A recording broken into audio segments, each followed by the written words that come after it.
নমস্কার বন্ধুরা, শুভ দীপাবলির অনেক অনেক শুভেচ্ছা, অভিনন্দন, ভালোবাসা তোমাদেরকে সকলকে। আমার ফেসবুকের বন্ধুদের সবাইকে জানাই অভিনন্দন। তোমাদের জীবন শুভ দীপাবলির আলোকের মতোই আলোকিত হয়ে উঠুক। তো দেখো, আজকে তো শুভ দীপাবলি। আজকে আমি সারাদিন কী কী করলাম সেটা দেখাতে পারলাম না, আমি খুবই ব্যস্ততায় আজকে কাটিয়েছি। তো দেখো, এরকম আমি ঘরের প্রদীপ জ্বালিয়েছি, প্রত্যেকটা দরজায় দরজায় দেবো। আর কি সুন্দর প্রদীপগুলো সাজানো হয়েছে। আর আমার মেয়ে দেখো রাঙ্গোলি করেছে।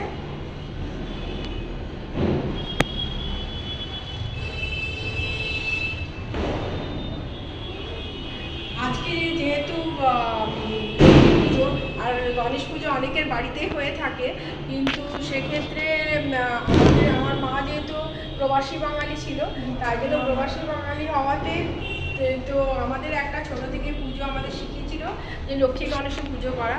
এই লক্ষ্মী গণেশ পুজো আমিও ছোটো থেকে করেছি, এবং আমিও আমার এই বাড়িতেও বিবাহের পর এই বাড়িতে আমি পুজো করছি। তো এখানে আমার বাড়িতে আমার বাচ্চারা এই পুজো করে থাকে। তো দেখো, আমি লক্ষ্মী গণেশকে সাজিয়েছি, পুজো করছি। চলো তোমাদেরকে দেখাবো।